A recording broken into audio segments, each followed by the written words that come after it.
पर्दे पर murder mystery की बहुत कम ऐसी कहानियां होती है जहां कुछ वक्त के बाद आपका ध्यान खूनी कौन था, खून किसने किया, यह सोचने के बजाय किरदारों की जिंदगी, उनके दुख, उलझनों और जटिलताओं में ज्यादा रम जाता है।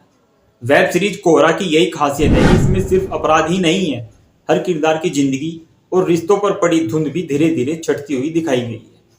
इसी कारण ठेठ पंजाब की पृष्ठभूमि में रचा बसा यह पुलिसिया इन्वेस्टिगेशन क्राइम ड्रामा का पहला सीजन खूब वायरल हुआ था और पसंद किया गया था। अब इसका दूसरा सीजन कोरा 2 आया है, जिसमें इन्हीं मूल एलिमेंट्स के बीच गुनाहों की नई गुत्थी सुलझाई जाती। तो कैसा है ये सीजन, आइए बात करते हैं। कहानी इस बार पंजाब के दलेरपुरा पहुंचती है, जहां अमरपाल गरुड़ी यानी कि वरुण सोबती जगराना की अपनी पुरानी जिंदगी भुलाकर नई पोस्टिंग के साथ साथ पत्नी सिल्की के साथ नई जिंदगी भी शुरू करता है।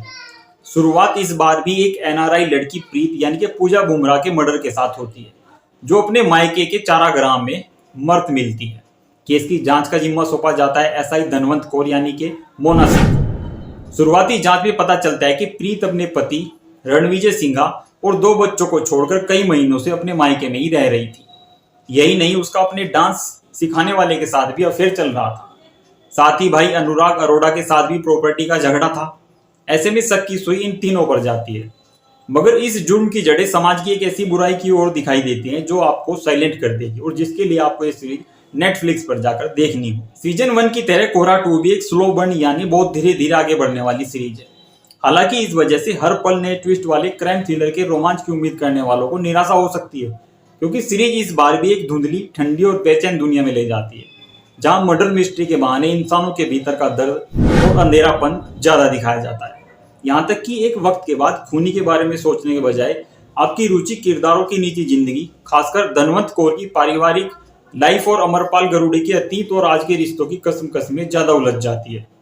हालांकि लीड किरदारों को छोड़ दे तो बाकी कैरेक्टर्स और उनकी बैक स्टोरी इस बार उतनी दमदार नहीं है।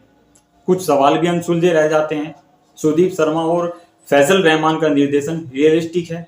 पंजाब की धुंध, सन्नाटे और उदासी को कहानी के साथ साथ बहुत खूबसूरती से एक साथ पिरोया गया है। सिनेमेटोग्राफी और बैकग्राउंड स्कोर इस मूड को और भी डेप्थ देते हैं और गहराई देते हैं। एक्टिंग की बात करें तो मोना सिंह और वरुण सोबती की परफॉर्मेंस इस बार भी इस शो की जान बने हुए हैं। अमरपाल के रूप में वरुण सोबती फिर पानी की तरह ढल गए हैं। आप एक ऐसे कलर में ढल जाते हैं कि आप जिसमें भी मिलाओ उसी की तरह बन जाएंगे। उनकी dialogue delivery, dark humour, timing इस बार भी जबरदस्त है।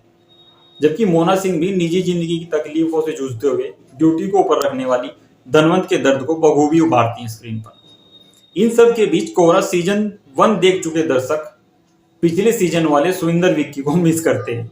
कुल मिलाकर कोहरा 2 भले ही अपने पहले सीजन से आगे नहीं निकलती है, मगर यह एक असर छोड़ने में कामयाब रहती है, जिसके लिए आपको ये वेब सीरीज मस्ट वॉच करनी पड़ेगी नेटफ्लिक्स पर जाकर। अगर आपने इसका पहला सीजन देखा है, यानी कि कोहरा सीजन 1 देखा है, आप इस फ्रेंचाइजी के फैन हैं, मर्डर मिस्ट्री आपको पसंद है, तो ये वेब सीरीज आपके लिए जरूर बनी है और आप नेटफ्लिक्स पर जाकर वेब सीरीज देखिए। अगर आपने देखी है तो मैं कमेंट में बताइए आपको ये वेब सीरीज कैसी लगी। हमारे चैनल को सब्सक्राइब कीजिए, वीडियो को लाइक कीजिए। मिलते हैं अगली वीडियो में, तब तक के लिए बाय बाय।